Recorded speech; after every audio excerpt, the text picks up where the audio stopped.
For the past couple of years, the Lord of the Rings Online has surged in popularity, and the game is much more alive than it's been in ages. I'm sure that one of the reasons for this is the Rings of Power series and the growing interest in the Lord of the Rings. Though I also believe that the developers and the change in direction they chose for this game deserve a ton of credit. Hey guys, it's Carl here, and in today's episode we'll be discussing the Lord of the Rings Online and whether you should play it in 2022. Now, I've been playing the Lord of the Rings Online since its release, all the way back in 2007. So I've seen it grow, and I've seen quite a few questionable changes. And part of me always wondered whether it could turn around its slow decline, which was sad to see.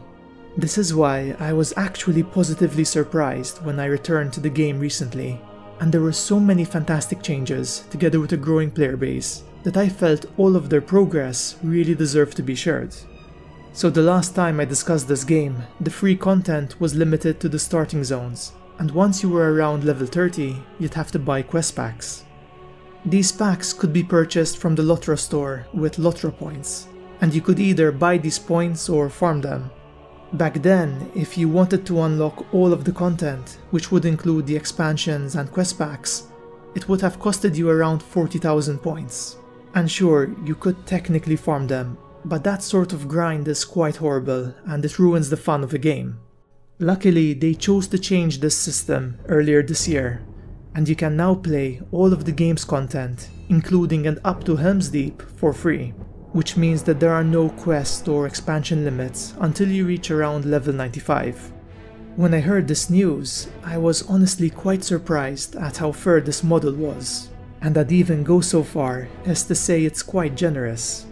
As a free-to-play player, you can experience some of the best expansions the game has ever produced, such as the Siege of Mirkwood, the Rise of Isengard, and the Mines of Moria, which in my opinion has some of the most polished content within the game. Since we're speaking about content, there is actually a fantastic offer at the moment which allows you to claim a ton of free quest packs, including all of the regions of Gondor, the Battle of the Black Gate, the March of the King, the Legacy of the Necromancer, and many others, which you can see listed right now on the screen. All you have to do is enter the promotional code FREEQUEST2022. The 3 most recent expansions are also being sold for a massive discount at 99 Lotro points each, and this might sound like a lot, but you can actually get around 300 points within 5 hours of playtime without having to spend any money. If you're planning on doing so, you can find plenty of fantastic guides on YouTube that show you the best ways to acquire these points. Now, these offers will last until the end of October, and honestly it's a really generous bundle. So if you've been on the fence about trying this game, now would be a great time to give it a shot. Another fantastic change in their free-to-play model was to remove all paywalls behind the races and classes, apart from the Brawler class, which means you can now play as a High Elf, a Runekeeper, a Warden, and even a Beorning. Free-to-play accounts will no longer have a gold cap, and they can now access the Premium Wallet, which will hold many of their tokens and bartering items, saving a ton of precious inventory and bank space. They have also started to sell cosmetics through supporter packs of various tiers, which would unlock unique outfits and effects. From all of these changes, it seems like they're adapting their revenue model by abandoning paywalled content and moving on to selling cosmetics, and I can totally get behind and support this change, since I think it's by far the best model for players. Now, despite all of these positive steps forward, there are still some aspects of the game which are locked behind paywalls for free-to-play players, and these only serve to be an inconvenience. For example, your inventory is much smaller, and your bags will quickly fill up with loot, which is quite a nuisance. The ability to buy a horse must also be bought with Lotro points, which means that unless you choose to buy one, you'll be traveling quite a lot slower across the lands. Both of these paywalls are still quite annoying, though to be fair you can unlock them with Lotro points, or you can also purchase a 1-month subscription, which is around $15, and this will permanently unlock all of your inventory and riding skills, even after your subscription expires. It also gives you 500 points a month to spend on whatever you like, including expansions. though it's worth mentioning that the subscription benefits only count for characters that you've already created. And so, if you choose to buy a subscription, it might be worth creating as many characters as possible before your subscription ends, so that they too will benefit from these unlocks. So now let's move on to graphics, gameplay, content and community, and how these hold up in the year 2022. So as a game, Lotro's graphics haven't aged too badly, considering it was released in 2007, though they could do with an update. Its UI also needs some work, since it's quite outdated, though luckily the game developers have announced that they're working on a remastered version of the game's graphics and UI to make it more polished. For those of you who can't wait or want to experiment with the graphics, there's a fantastic program called Reshade, which allows you to modify certain graphical aspects of the game, and you can actually download some presets for it that are specifically made for Lotro. I'm currently showing some of the game's visuals while running this app, and if you'd like to check it out, I'll be leaving all of the links in the video description.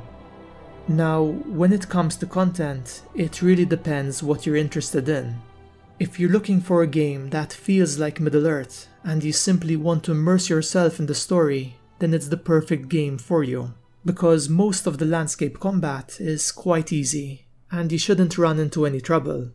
When Lotro was first launched, its combat was actually quite difficult and unforgiving, though once some of the later expansions were released, such as the Riders of Rohan, they changed core aspects of the game, such as character stats, skills and traits, and because of these changes, the lower level gear has become insanely strong, and even the classes are now much more powerful. The early game content is now extremely easy, and even the 6-man dungeons, which were once considered to be hard, can now be beaten with a 3-man or even a 2-man fellowship. As you progress and level up in the game, these changes will become less impactful, and you'll eventually find the gameplay much more challenging than the early levels. And by the time you make it to the endgame content, the dungeons will be an amazing challenge, especially if you do them on the highest difficulty tier possible.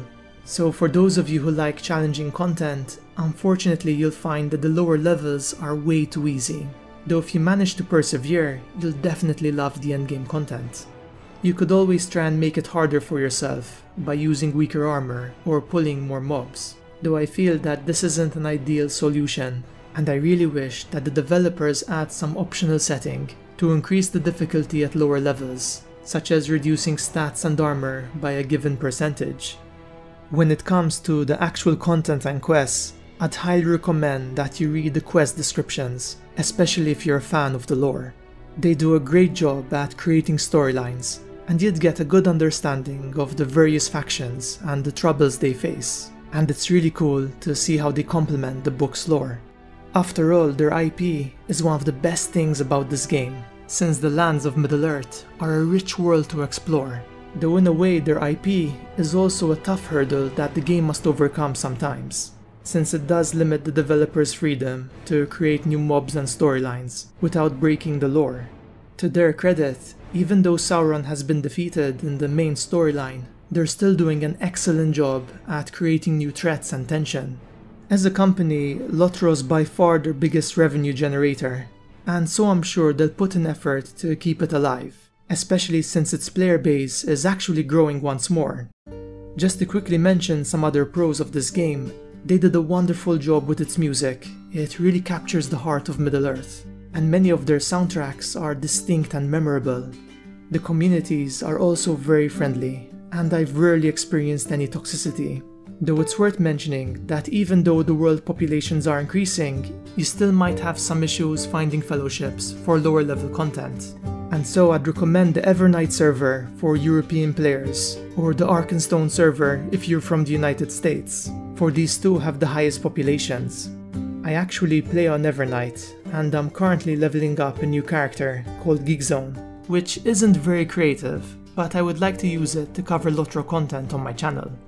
Honestly, compared to my last review, Lotro has improved massively, and I'm really proud of where the developers are taking this game. Unfortunately, one of the biggest issues is still there, which is the game's marketing, because I don't feel that they do enough to push the game out there. and the content they actually produce to market it is massively lackluster. The trailers they released for the new expansions look disastrous and low effort. It's almost like they're given to some intern who has a couple of days to complete them. I really don't understand why this is the case. You could actually make a better trailer as a fan by just filming in-game footage. The footage I'm currently showing is actually from one of their trailers, and as a viewer, it would make me feel like this is some low-budget game, and it wouldn't entice me to give it a try. And again, this is quite ironic, because it really isn't the case, and the game is worth playing. So if anyone from the Lotro team happens to be watching, I love your game, but this part of the marketing really needs to be sorted out. Anyway guys, I hope you enjoyed this video, and it would be fantastic to see you in Lotro. So if this video manages to convince you to give it a shot, drop me a message sometime in game and tell me about your adventures. In the meantime, take care friends, and I hope to see you all in my next video, where we'll once again, after a long break, explore the magical world and lore of Middle-earth.